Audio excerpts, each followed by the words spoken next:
동물 넘버링의 성로리아 공감사회계 첨주샤이 Прежде всего, я хочу вас всех тепло поприветствовать.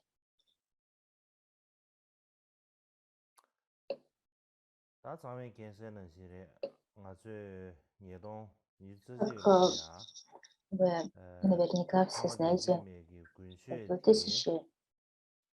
2021 기쉐다 году 주리마레 мы 자매세낭도와 слышите ли вы меня?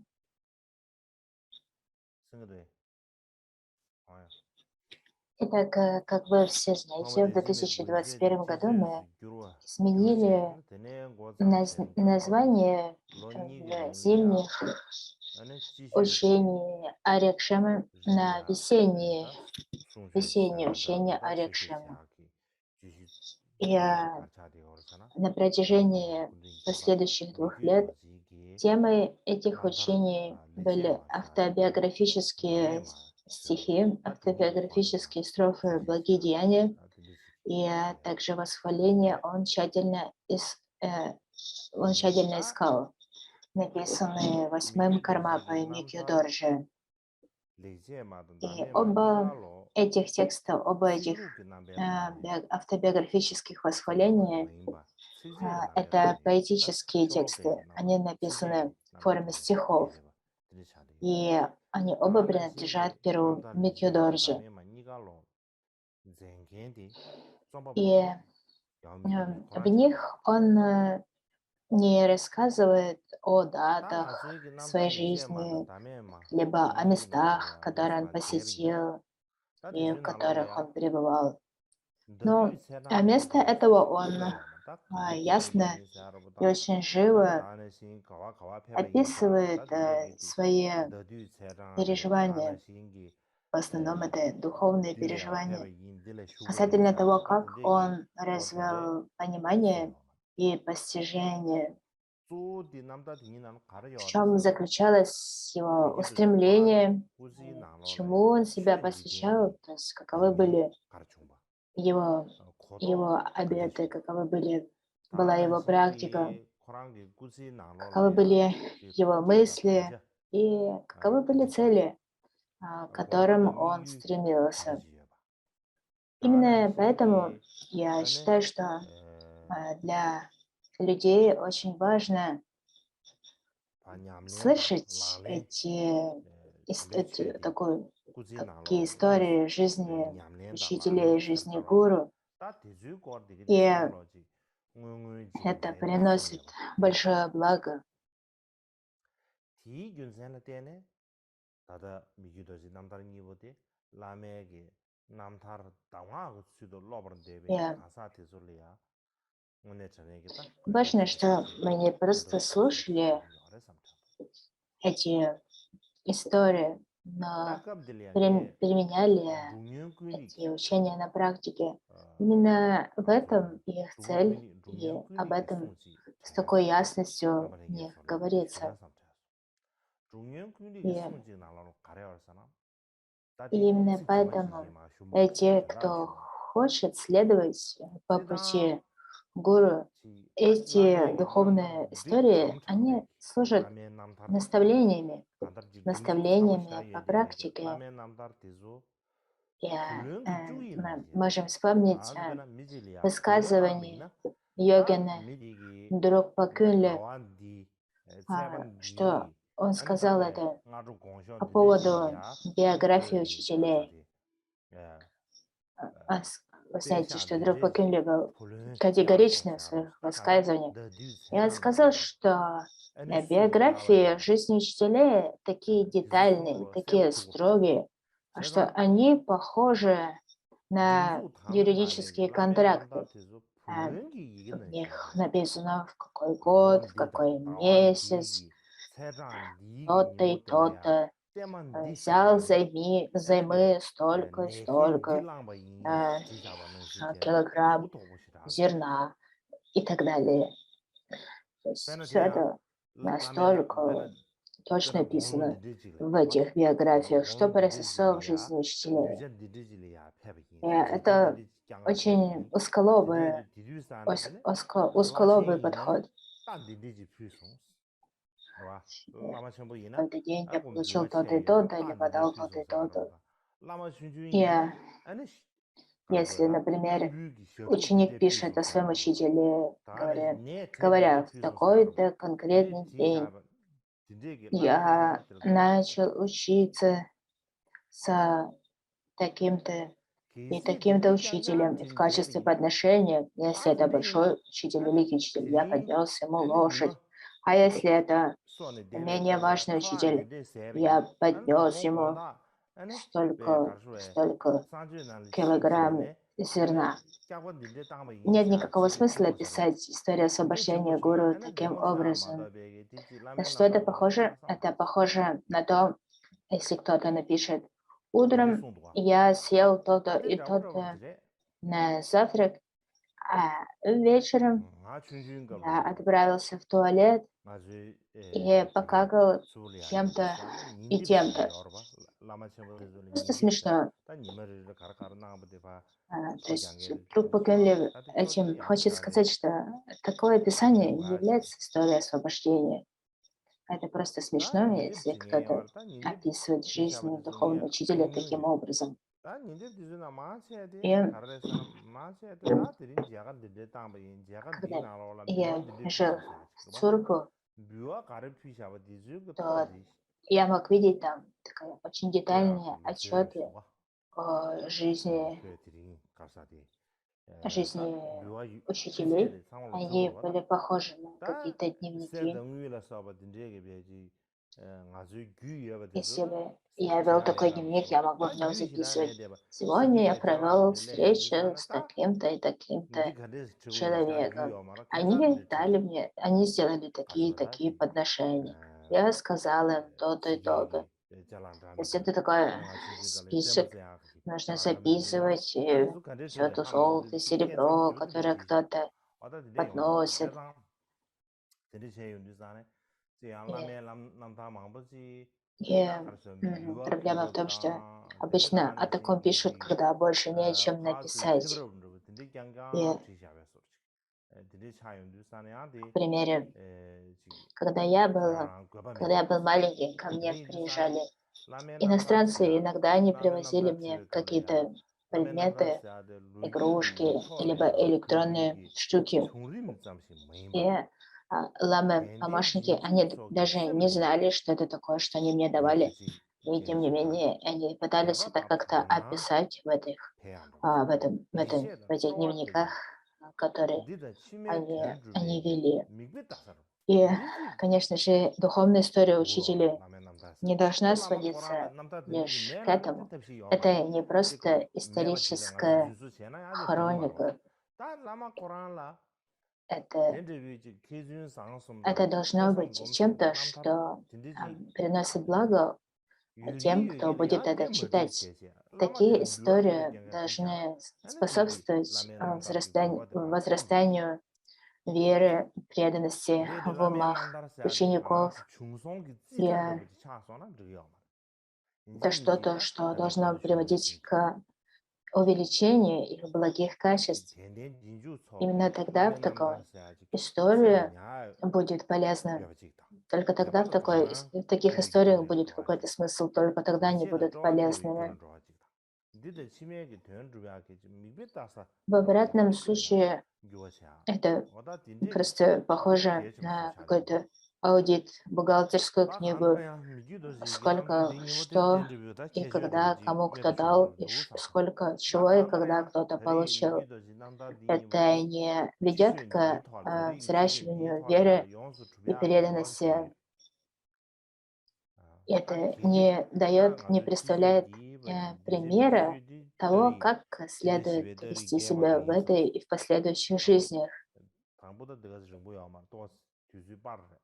И 다 드네마 모두 в 야 отличие 뒤수 от 빠르고 таких 샤 깔라마도 хроник, 가르쳐는 эти истории 코로나스리아 사와 첨부지 освобождения Микьёдоржи, они 능아주 являются действительно 예 가사 духовными 지주엘이야 историями, 되니 которые ведут к 다 взращиванию 양 가시 благих качеств в умах 단두 учеников. 다 다르시 Поэтому я считаю их очень полезными, очень благими, и надеюсь, что мы сможем закончить их рассмотрение этой весной. Мы не можем продлить эти учения. Почему? Потому что в Варанаси, где находится много наших монахов и монахинь, очень жарко, и это собрание Арикшамы, на него собрались многие монахини из Бутана, из Гималайского региона, других стран Гималайского региона, и для них очень сложно пребывать в таком жарком климате Центральной Индии, какой мы имеем в Варанаси в апреле. Поэтому я не думаю, что нам следует продлевать эти учения. Если мы не закончим, то мы можем продолжить в следующем году. Сейчас уже третий год, когда мы... Это уже третий год, когда мы посвящаем весенние учения.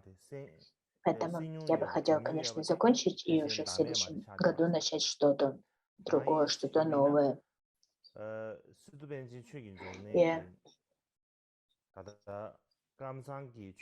Микью Дорже написал эти биографические строфы в виде восхвалений. И из этих двух, возможно, вы знаете первую, он тщательно искал. Почему в основном мы знаем о ней? Потому что в книге молитв, которая называется «Рапсаль» на тибетском «Яркий свет», который составил Сиду Шокиджуне, Сиду Рибачи, Сиду Шокиджуне, и в эту книгу молитв включено это восхваление, он тщательно искал. И я также должен был выучить ее на память, когда был ребенком. И я помню, что это было сложно, поскольку в ней много слов, которые я не мог понять, и мне трудно было их запомнить. И это забрало много времени. И даже учителя, которые учили нас, они должны были наказать некоторых из нас. У них была такая бамбуковая палка. И даже надавали тумаков некоторым из нас, поскольку нам было тяжело выучить эти стихи на память.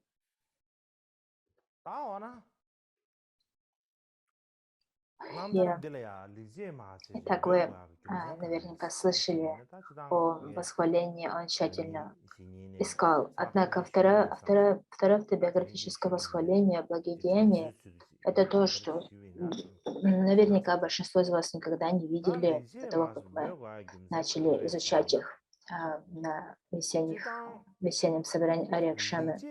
Почему? Потому что благодеяния включены в собрание трудов Микки Доржи, но они не встречаются ни в каких других молитвах, собраниях молитв. Почему этот текст называется «Благие деяния»?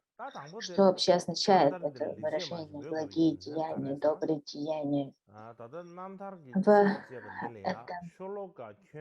В этом тексте 37 строф, 37 стихов. И из этих 37, 33 оканчиваются одной и той же фразой. И это также я считаю одним из своих благодеяний. И поскольку эти 33 из 37 стихов заканчиваются этим предложением, это также я считаю одним из своих благодеяний. Это восхваление получило символическое название «Благие деяния». И что это означает, что кроме стиха выражения выражение почтения в начале и посвящение заслуги в конце, все стихи заканчиваются этой фразой, вспоминающей о благих деяниях. Именно поэтому весь текст называется «Благие деяния». А в чем же заключается смысл благих деяний, добрые деяния? Благие деяния означают то, что мы совершили хорошо, то, что было благим, в том, что мы совершили благие поступки, благие свершения, добрые свершения.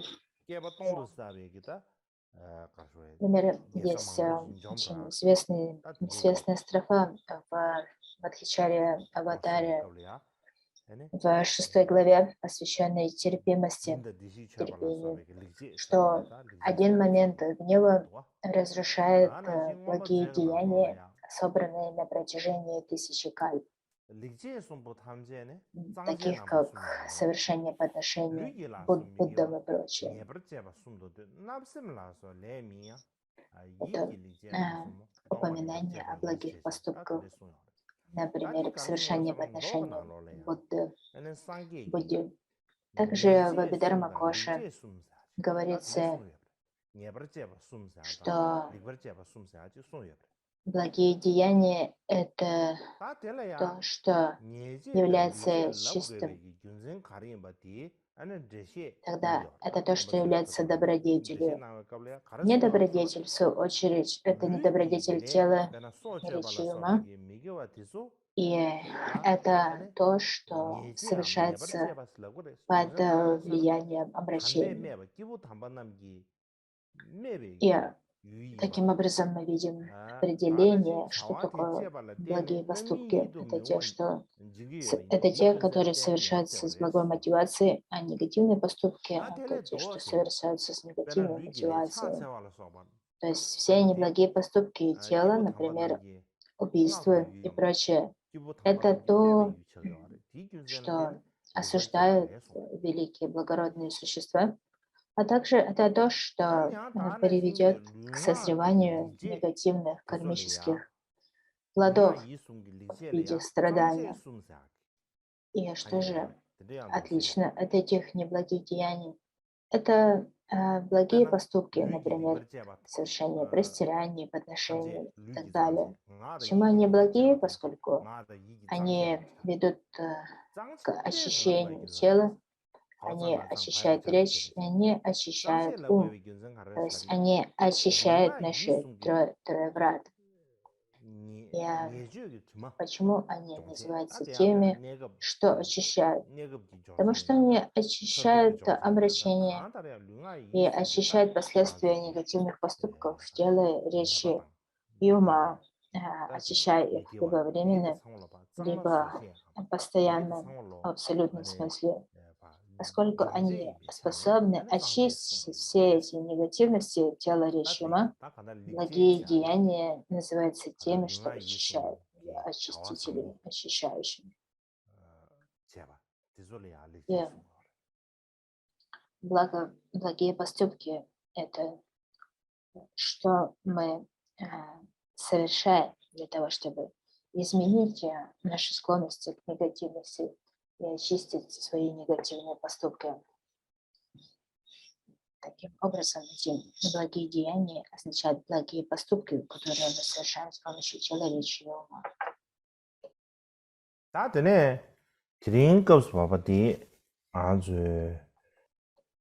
Итак, сегодня мы с вами продолжим изучать эти восхваления благих деяний. И в прошлый раз мы закончили 21 строфу, и сегодня мы продолжим с 22 строфы. В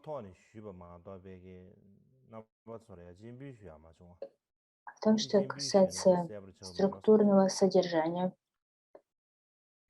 22 строфа принадлежит к основной части биографии Основная часть биографии разделяется на две части: введение, как войти в Дharma, и основная часть, как он практиковал пути трех типов индивидов.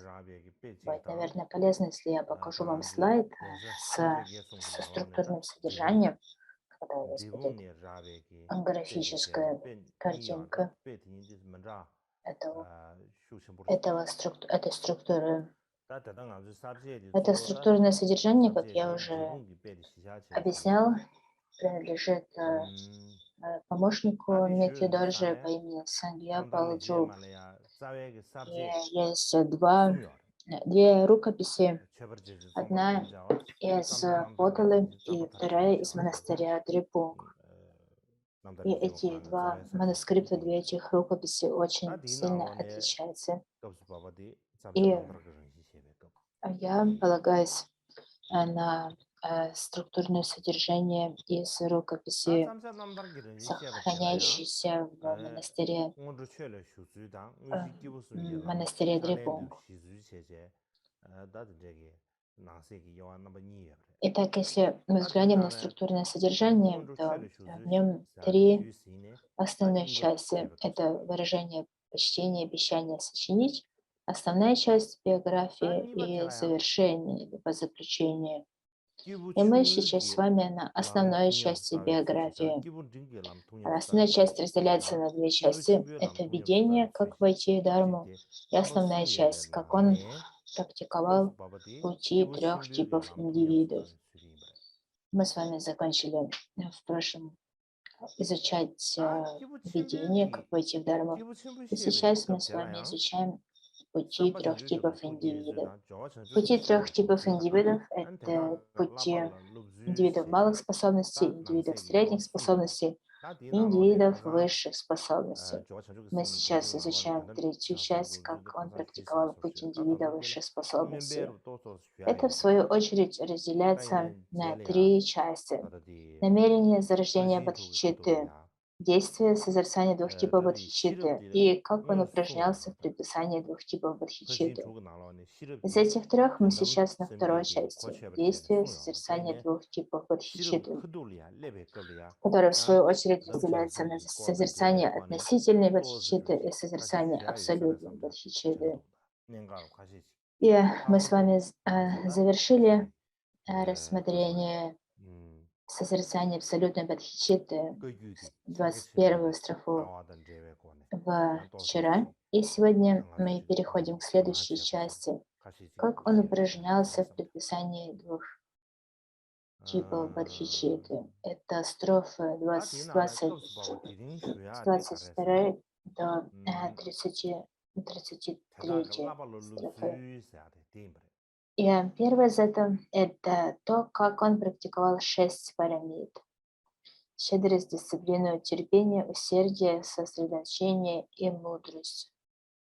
И хотя, возможно, вам хорошо известная тема 6 парамид, 6 совершенств. Но в описании разъяснения 6 парамид по традиции Кагью, что является традицией Махамудры, есть свои особенности.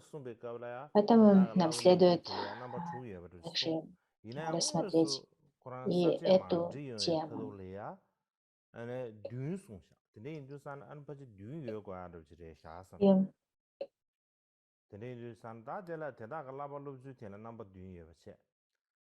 И если мы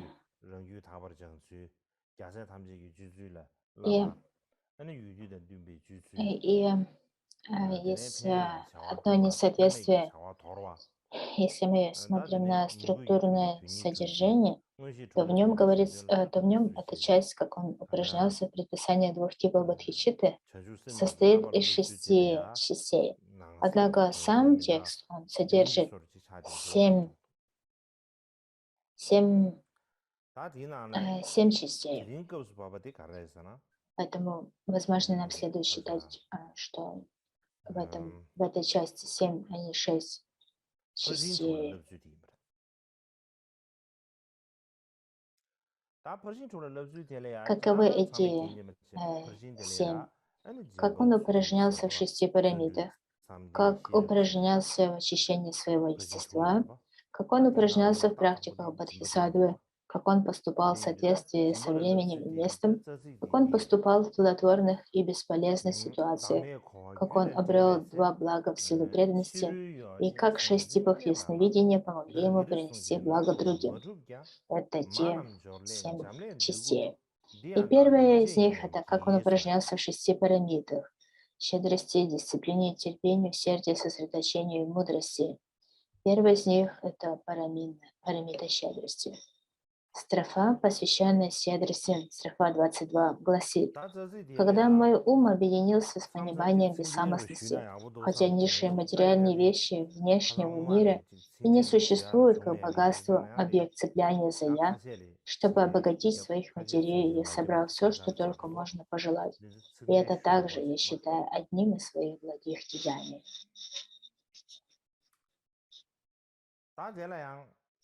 И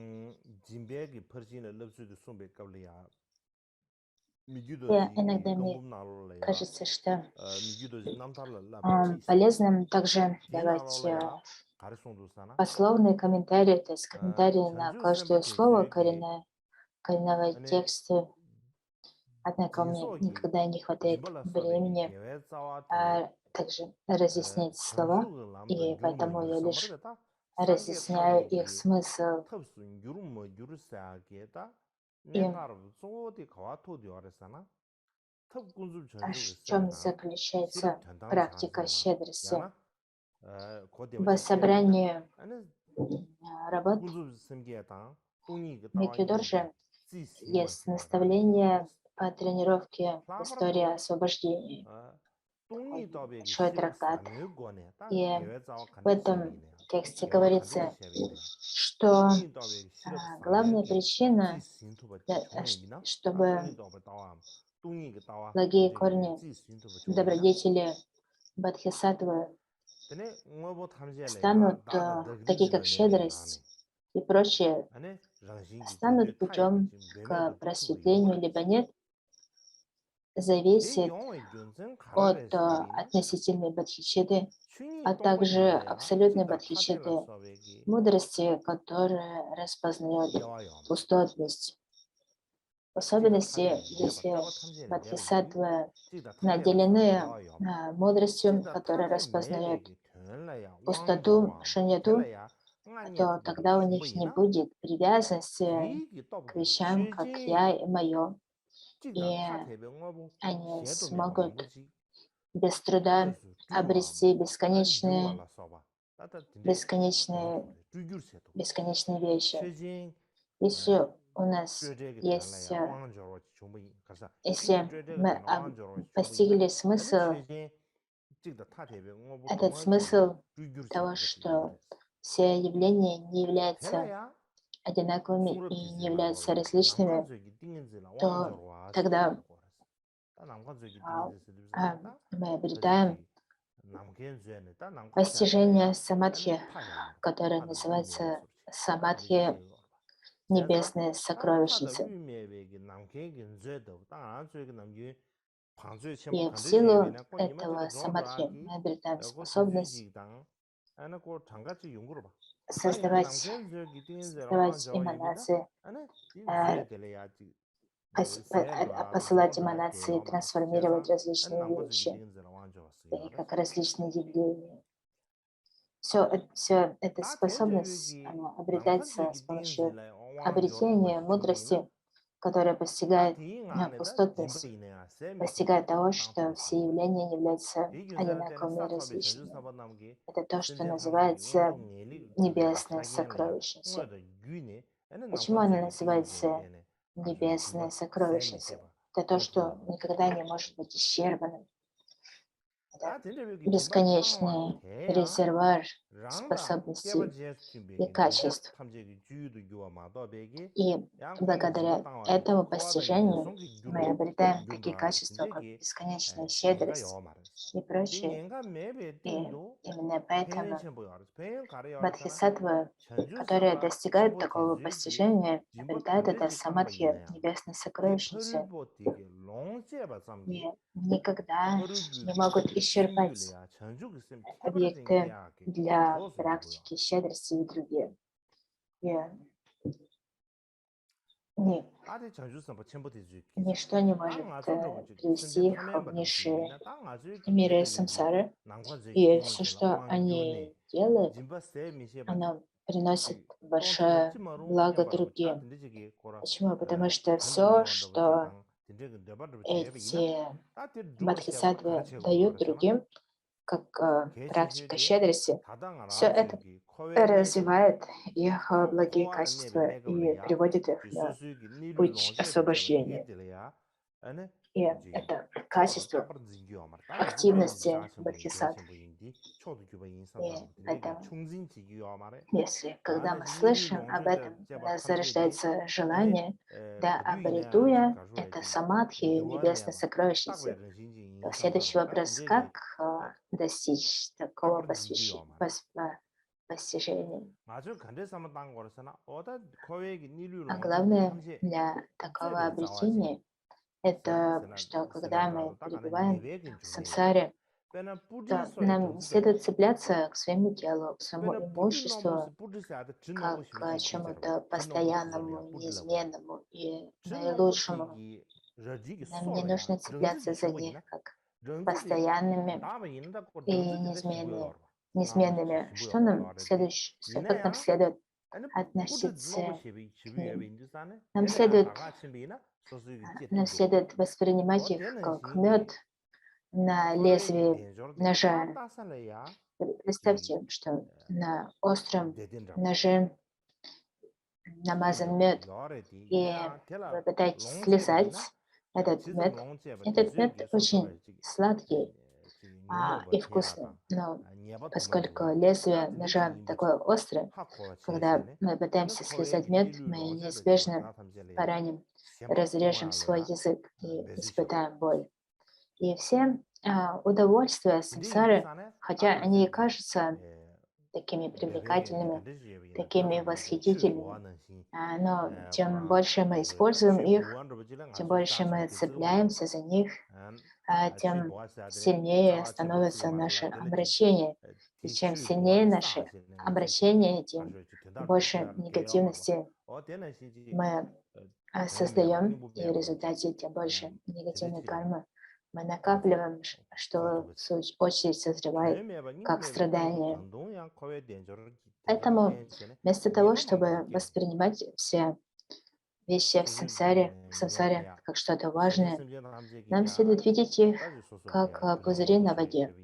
К примеру, когда мы видим пузыри на воде, мы понимаем, что это что-то эфемерное, временное, у нас не возникает желания собрать эти пузыри на воде, сохранить их и каким-то образом использовать. И именно так нам следует относиться ко всем явлениям, что они что-то временное, непостоянное, эфемерное, не следует цепляться за нее.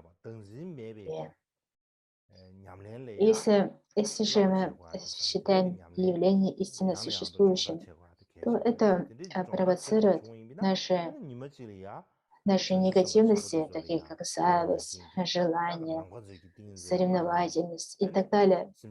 Поэтому не следует считать что-то как я или мое. И это сразу же поможет нам к распознаванию бессамостности.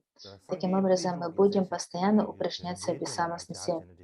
И в результате этого, подобно великим бодхисаттвам, мы сможем обрести это самадхи, небесные сокровищницы, в результате чего наша щедрость будет безграничной, и мы сможем принести благо безмерному количеству существ. И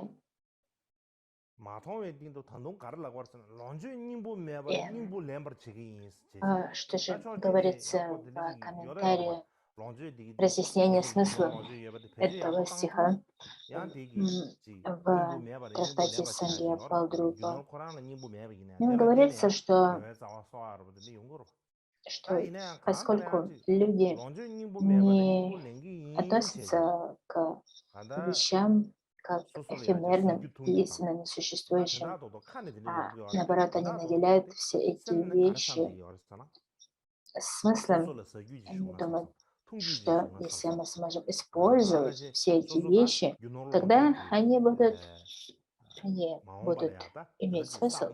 К примеру, если мы относимся ко всему как к бессмысленному, то, то даже если мы будем произносить все явления бессмысленны, но при этом будем думать, что все физические вещи, они имеют смысл. К примеру, вся еда, все питье, все богатство. Это то, что важно, это то, что принесет нам счастье. То в результате мы зарождаем очень много надежд, очень много страхов. И у нас очень много цепляний. И это цепляние — это то, что возбуждает наш ум, волнует наш ум. Это то, что лишает нас счастья.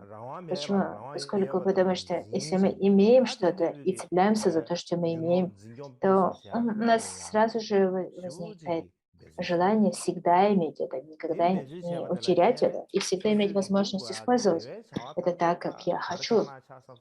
Однако все вещи непостоянны. Если мы цепляемся за непостоянные вещи, как за постоянные, то это ошибочно, поскольку в этом случае то, что мы не можем контролировать, мы пытаемся контролировать и считаем тем, что мы можем контролировать. И в силу этого неверного понимания мы пытаемся постоянно увеличить то, что мы имеем. И когда мы теряем все это, то это причиняет нам боль. И если бы у нас была способность довольствоваться тем, что мы имеем, то не было бы большой проблемы. Однако дело в том, что нам никогда недостаточно того, что у нас есть. Мы всегда хотим большего.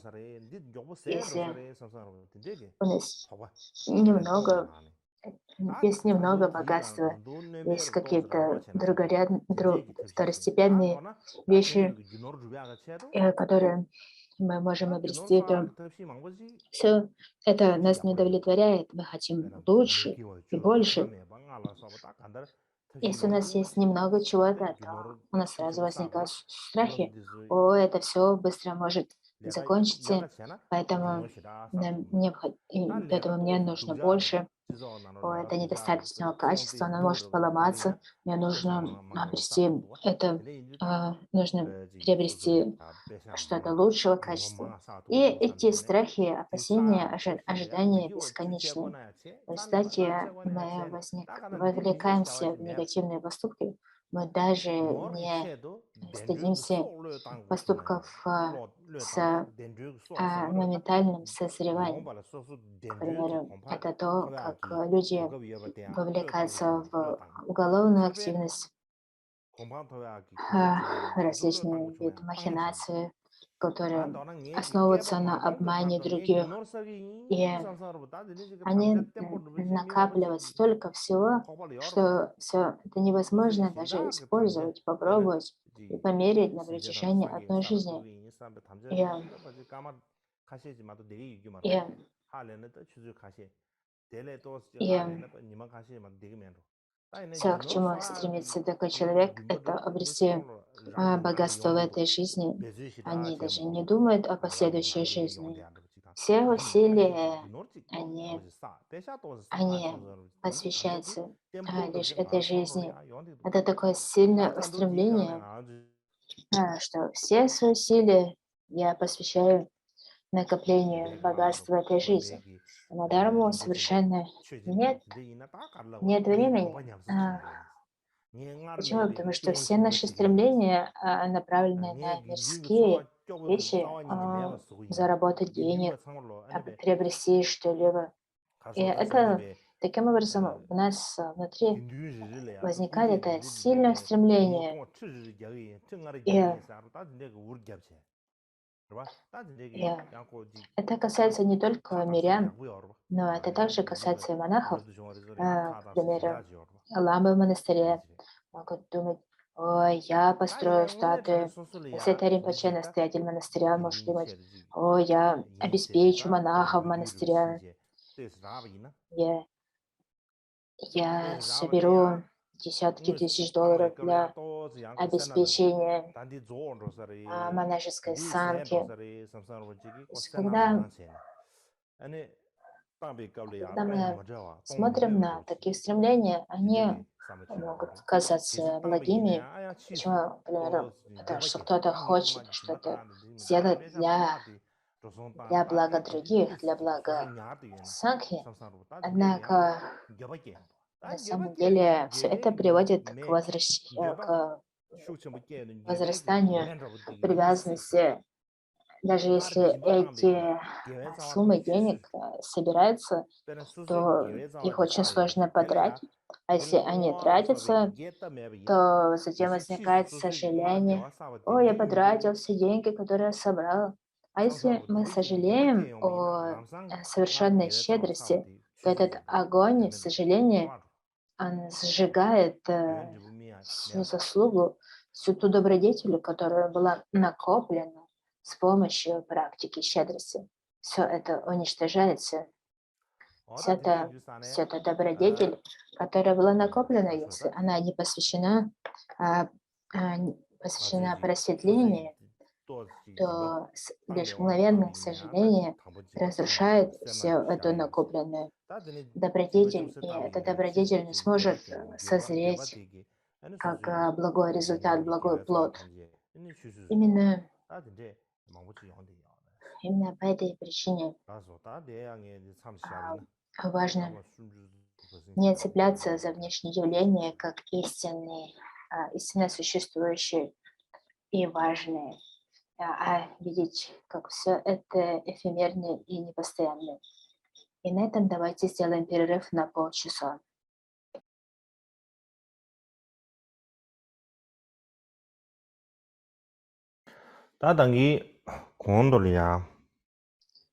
Мы с вами рассматриваем 22-ю строфу из восхваления благих деяний Митсудожи.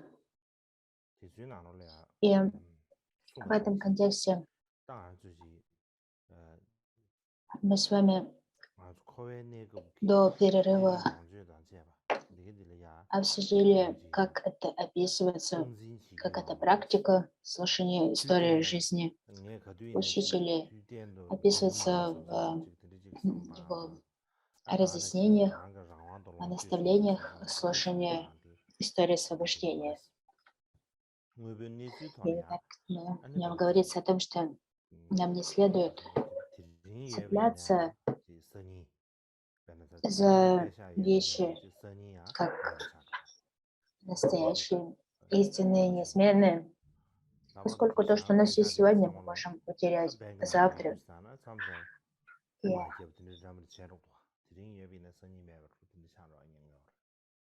И поэтому даже если у нас что-то есть сегодня, нет никакой гарантии либо определенности в том, что завтра мы по-прежнему будем это иметь. И также, если мы думаем, что мы можем контролировать то, что с нами происходит, то это не так.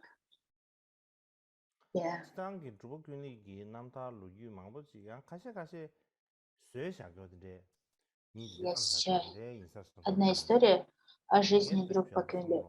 И похоже, что не все они правдивые, что, возможно, некоторые из них были придуманы. Но та история, которую я хочу вам рассказать, она входит в собрание трудов. Говорится, что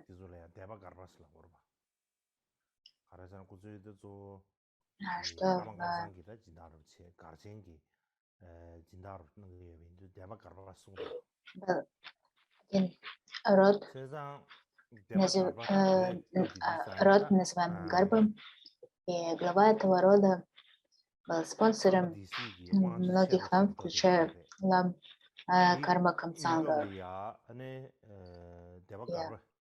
В то время, когда правители рода Деси, этот род Гарпа,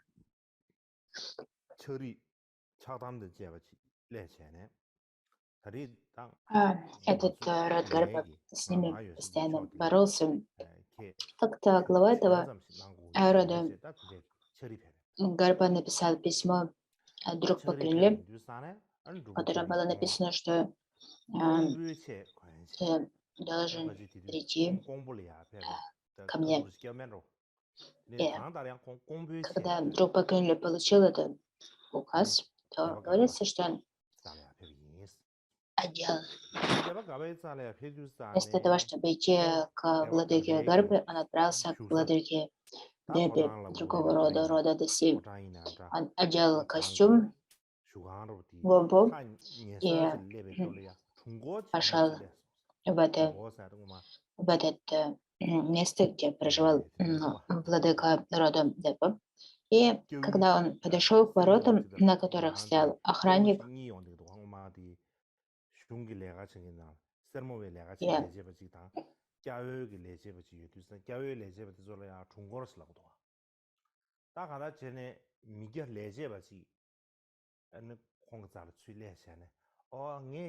и этот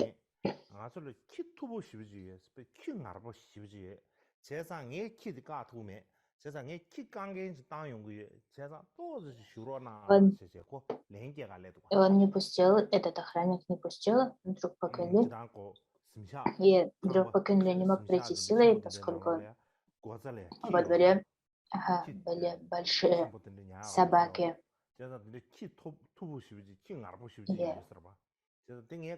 И тибетские мастифы.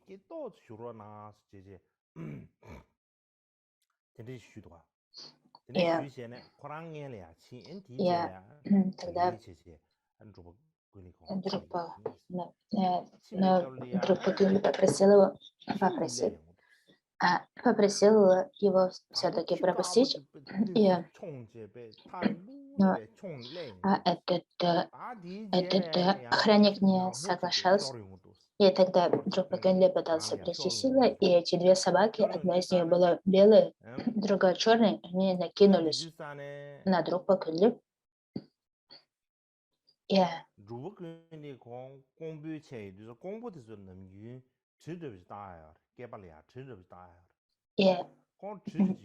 поскольку у него был с собой меч, он был одет как комбо, у него был с собой меч, и он выхватил этот меч, и он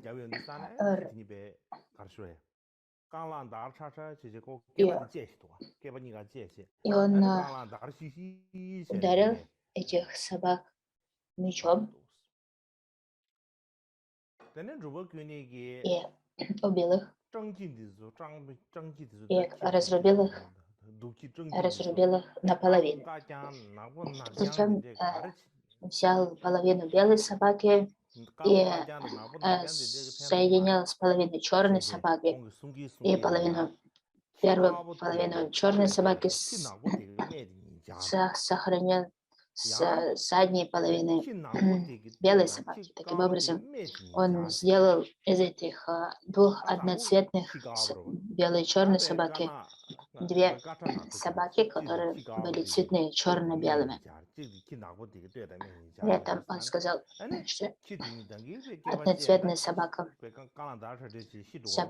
не имеет большого смысла, лучше, чтобы она была двухцветной.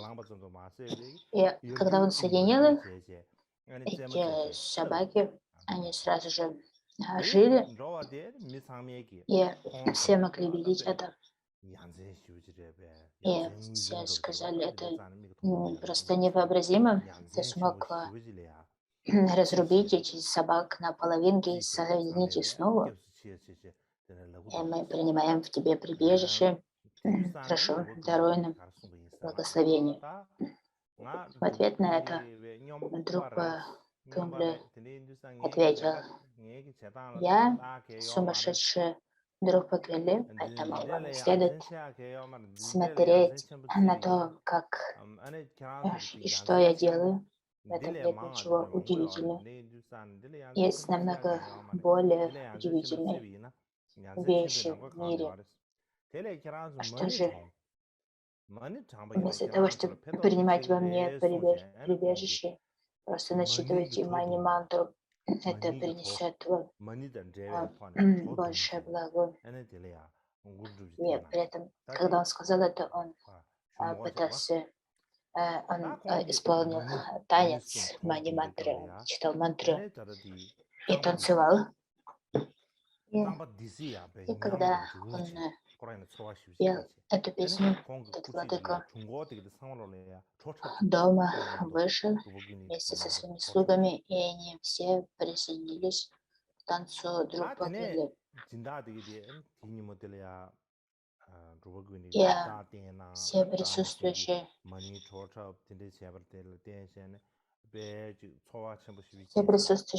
добродетели, они все зародили большую веру, сильную веру в Дharmu и также зародили отречение от сансары. И тогда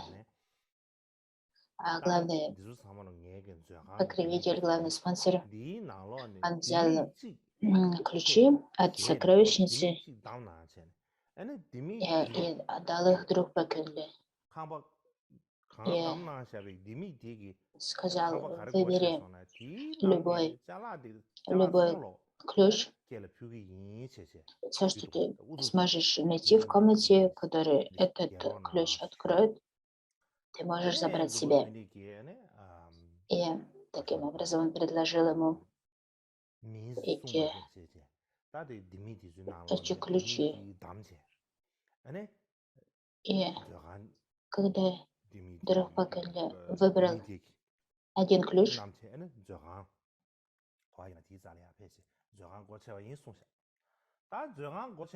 и они пошли в это хранилище, эту сокровищницу. Это было довольно большое хранилище. В одной ее части было много разных товаров, такие как шелк и чай. В другой части было много коробок, наполненных золотом. И поверх этих коробок золотом была еще более тяжелая коробка. И он открыл эту коробку, и было много разных драгоценностей, кораллов, различных ювелирных изделий.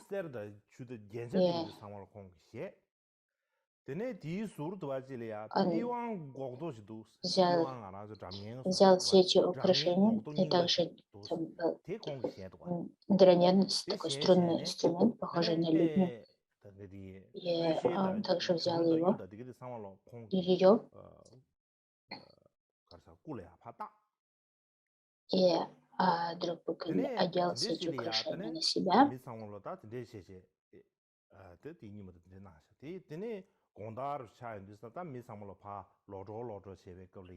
И вечером, когда пришло время ему уходить, когда друг Бакунле должен был уходить,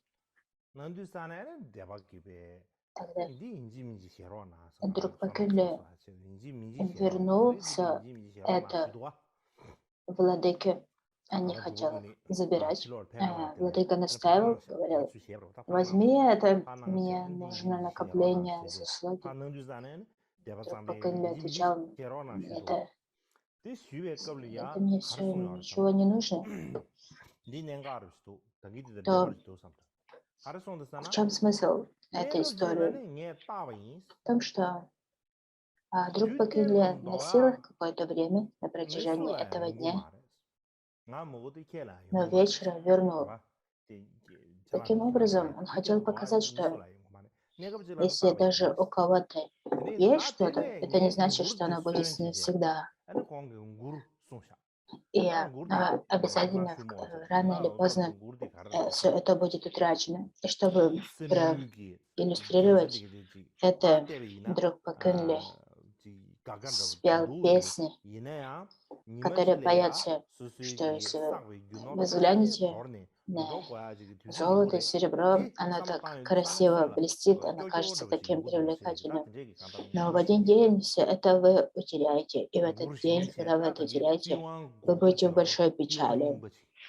Об этом поется в этой песне. Друпакали играл на лютне и пел эту песню и танцевал. И в этот момент все обрели большое, великое постижение сути того, чего он учил, непостоянство. И владыка Цампа в то время был очень влиятельным.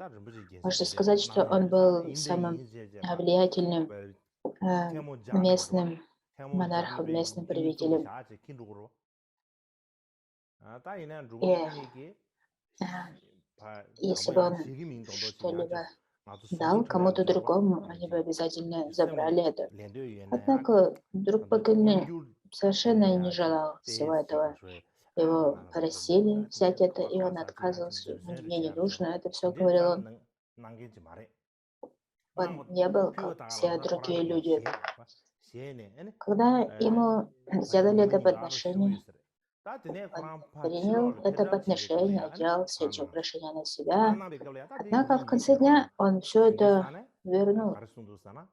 И когда владыка стал настаивать, что он должен взять, вдруг Пакель ответил: я поносил их какое-то время, но нет никого, кто сможет носить их вечно. В какой-то день они умрут и не смогут забрать это с собой, когда они отправятся в путь, в посмертный путь. Поэтому не следует привязываться к украшениям, к имуществу. Главное — использовать их по назначению. И это то, что он назвал: необходимо превращать бессмысленное в осмысленное. Если есть какое-то богатство, его можно использовать для того, чтобы накапливать добродетель. И как это сочетается с историей освобождения Микродоржи? Как я уже ранее упоминал, он зародил постижение пустоты в своем естестве, и он видел, что все эти вещи не обладают истинным бытием, что ничто из этого не является долговечным. И поэтому у него никогда не возникало мысли: это мое, это принадлежит мне. И по свидетельствам у него было не так уже много личного имущества. Он почти ничего не держал, ничего не имел. И то, если у кого-то имущество или нет, зависит от кармического созревания. Если имеет место благое созревание, благой кармы, то у такого человека будет богатство. Если такое карма, то не будет богатства. Именно этим определяется богатство того либо другого существа. Однако Микидоржи, видя бедность других, и хотя он и понимал, что это лишь результат их кармического созревания, он прилагал все усилия, чтобы облегчить страдания таких людей. Даже когда он спал, все это время он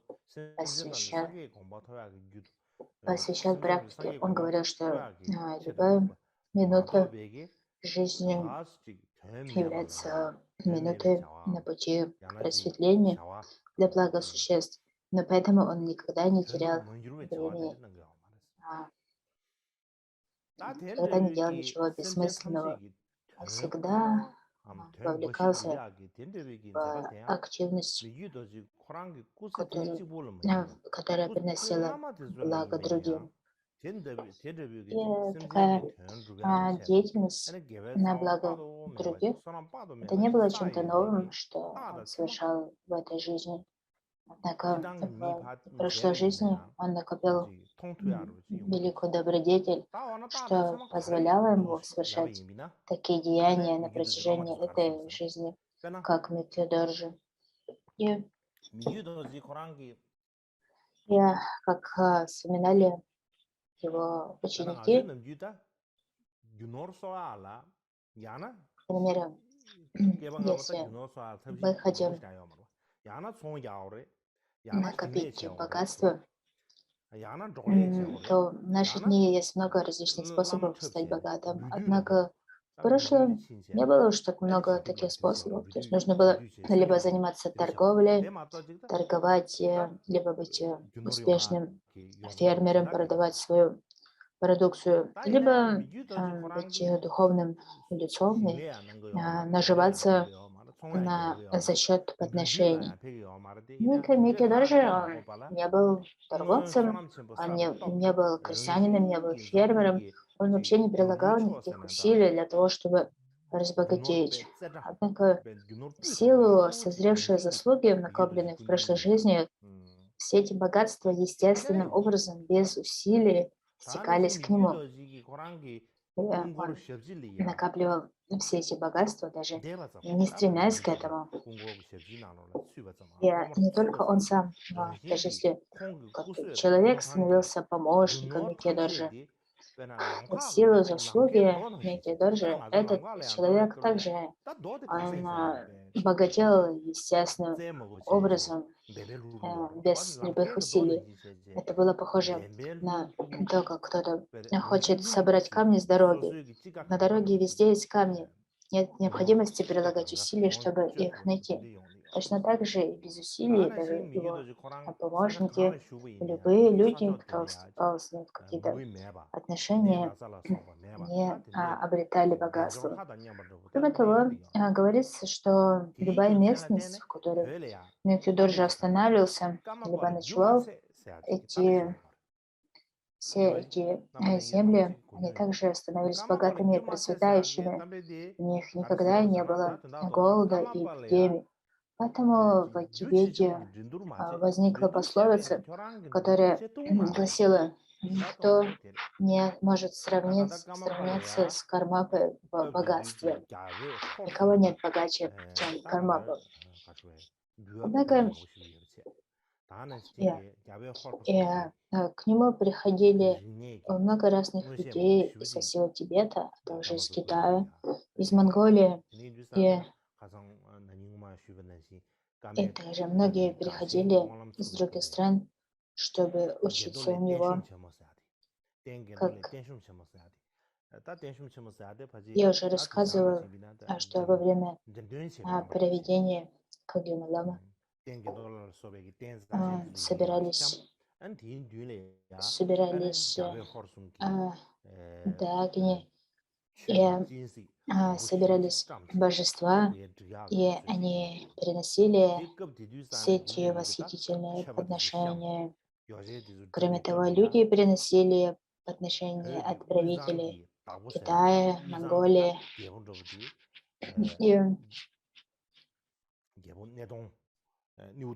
И в то время в Центральном Тибете правил правитель по имени Неудонг.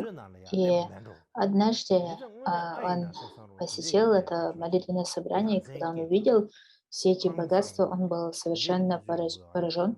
Он сказал: это похоже на богатство Вайшраваны, бога богатства. И несмотря на все эти бесконечные богатства со всего буддийского мира, Кармапа использовал их всех для совершения подношения 3 драгоценностям. И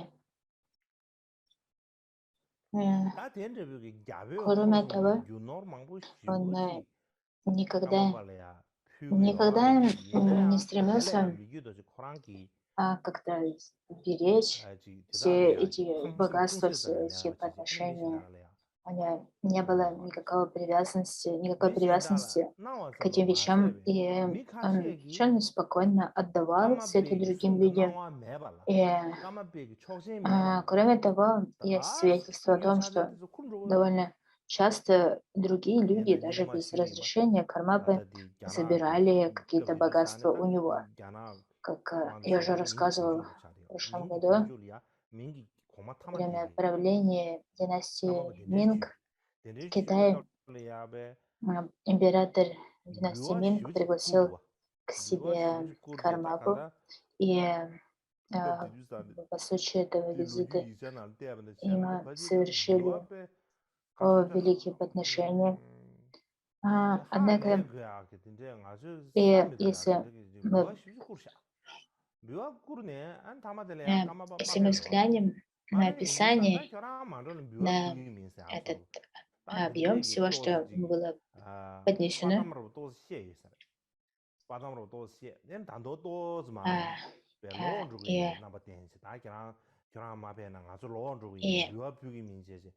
и несмотря на все эти подношения, Кармапа не хотел туда идти, не хотел отправляться в Китай. И когда его ученики спрашивали, почему ты не хочешь идти в Китай,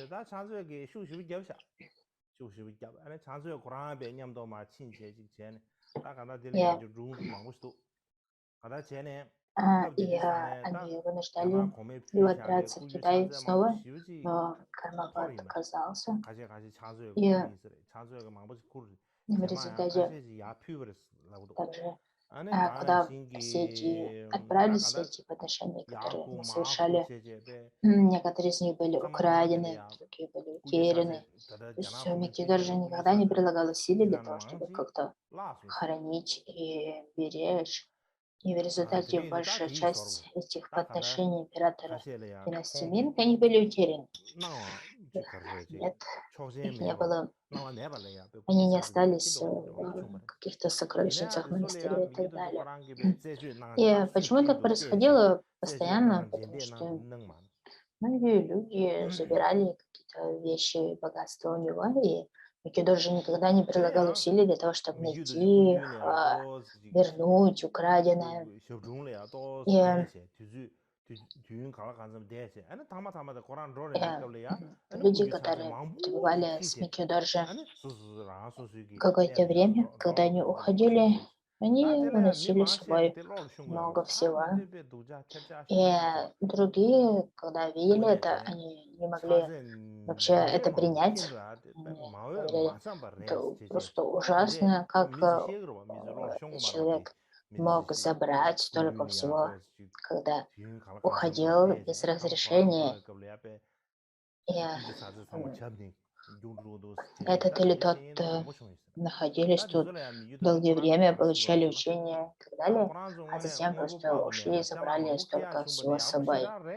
И когда они жаловались по этому поводу Микки-доржи отвечал, да, просто чудесно, что эти люди, когда уходили, они забрали все эти вещи. Было бы ужасно, если бы после того, как они пребывали тут, помогали и служили, ничего не могли забрать с собой, ушли подобно беднякам. Поэтому он радовался от того, что другие забирали все эти вещи, и никогда не прилагал никаких усилий для того, чтобы как-то вернуть их. И похоже, что эти инциденты были довольно серьезными. Помощники Микки-доржи говорили, это ужасные люди, их необходимо поймать и наказать. Или они говорили, эти ужасные люди украли имущество гуру, которое является воплощением 3 драгоценностей. Это то же самое, как бы они украли все это у всех Будд и всех существ. Они совершили кражу 3 драгоценностей. Единственное место, где не должны оказаться, это ад беспрестанных страданий. Так как Кармапа отдает эти все вещи, это неверно. Почему? Потому что это поощряет недобрые поступки, и это ведет к неблагому накоплению этих людей. Однако все это свидетельствует о недопонимании, непонимании деяний Бодхисаттвы, поскольку то, как Бодхисаттвы думают, то, как они поступают, все их мысли, все их поступки направлены на благо существ. Они совершенно свободны от любой предвзятости. И все, что они делают, это стремление освободить существ и наставить их на путь к освобождению и всеведению. В этом заключается весь смысл жизни и деяний Бодхисаттвы. Это то, что называется практикой бодхичитта намерения и бодхичитта применения. И Мритьюдоржа совершал все эти деяния Бодхисаттвы. И это путь Бодхисаттвы, по которому он следовал не только в этой жизни, но много-много жизней до этого. И поэтому он давал существам то, что они желали. Если кто-то желал дарму, он даровал им дарму. Если они хотели получить материальные вещи, он давал им материальные вещи. И его намерение при этом было намерением Бодхисаттвы удовлетворить живых существ.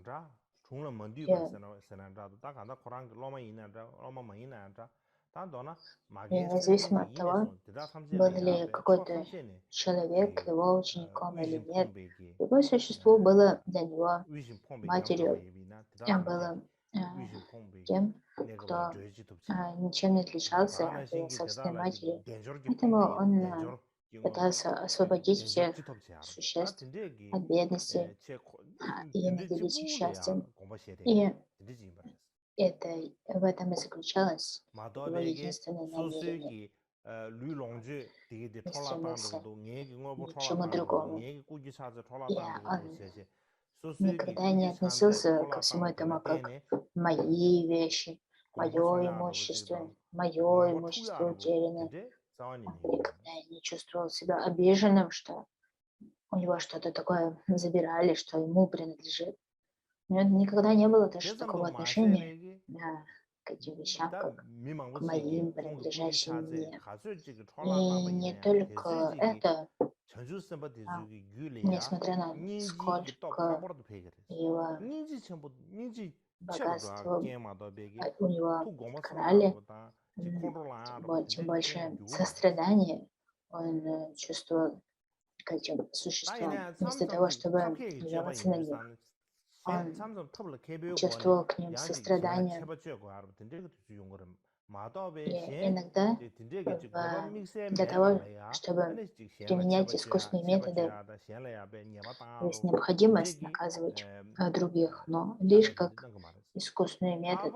Если нет необходимости в применении такого искусственного метода, то он никогда не прибегал к нему просто потому, что этого кто-то хотел, либо просил об этом.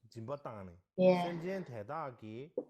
Бодхисаттвы отдают свое тело и все свое имущество для блага других существ. И эти существа могут использовать эти вещи, и как бы они это не использовали, это становится причиной для обретения освобождения и всеведения. И это также становится обстоятельством, условием для роста бодхичитты. Также для нас, обычных существ, когда Мы практикуем щедрость. Мы прежде всего всегда различаем вещи, которые следует давать, вещи, которые не следует давать. Также мы постоянно различаем людей, которым мы хотим что-то дать.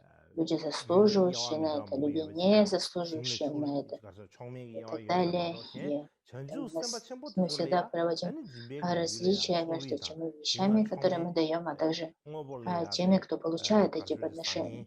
Однако для бодхисаттвы нет никакого различия, нет никакой двойственности в том, какие вещи являются лучшими, какими худшими, и кто из людей является лучшим либо худшим. И для бодхисаттв любая добродетель, будь то добродетель с помощью щедрости, либо любая другая, они сочетаются с относительной и абсолютной бодхичитой, что значит, что они всегда сочетаются с воззрением пустоты, мудростью, которая распознает пустоту. Именно поэтому это всегда практика недвойственности. Нет никакого различения в том, кто дает, что дает и кому дает. И это лишь становится основой для накопления, которые приведут к просветлению. И именно поэтому для Митидоржи не было никакого различения между людьми. Нет никого, кто был выше или ниже другого. И поэтому Митидоржи, когда кто-то забирал что-то, у него ему говорили о том, что кто-то что-то забрал, хотя и другие людей это расстраивало. Сам Митидоржи никогда не испытывал никакого сожаления либо трудностей, связанных с этим.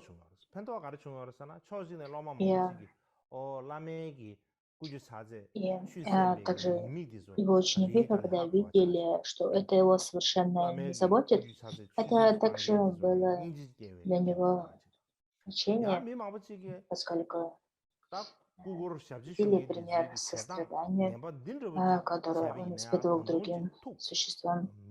И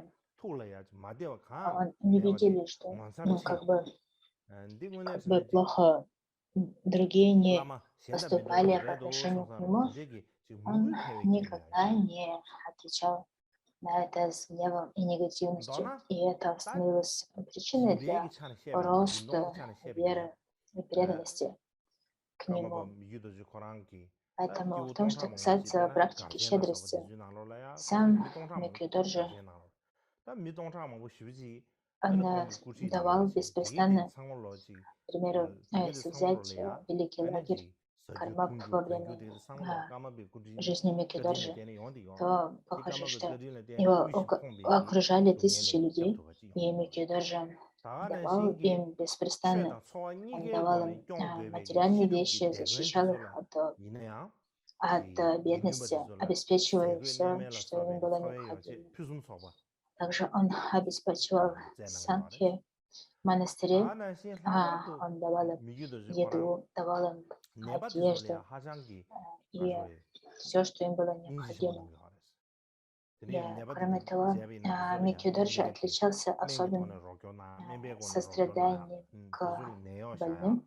Он всегда помогал тем, кто болеет, обеспечивал их медицинской помощью, едой и одеждой. Также давал им способы транспортировки, такие как личные животные и так далее. И так говорится, что он помогал бедным и больным даже больше, чем их собственные родители. И это все служит примером того, как Микьёдоржи достиг совершенства практики щедрости. И мне кажется, на этом все, что касается этой строфы. Завтра у нас будет перерыв. Послезавтра я, скорее всего, расскажу о пирамиде дисциплины, о пирамиде терпения и усердия. И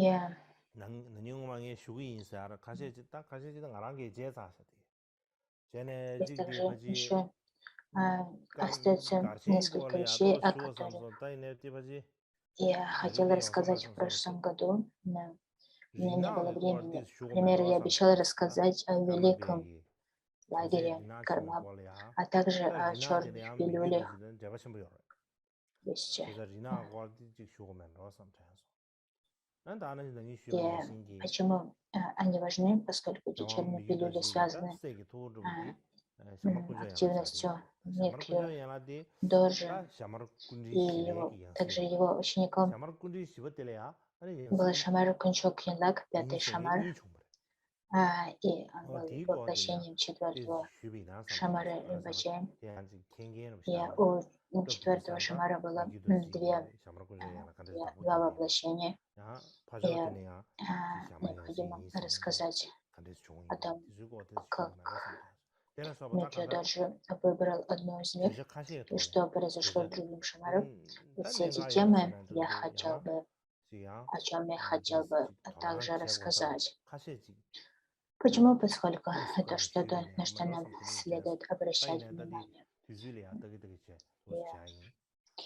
По мере возможности и наличия времени я расскажу об этом в следующий раз. Давайте посвятим заслугу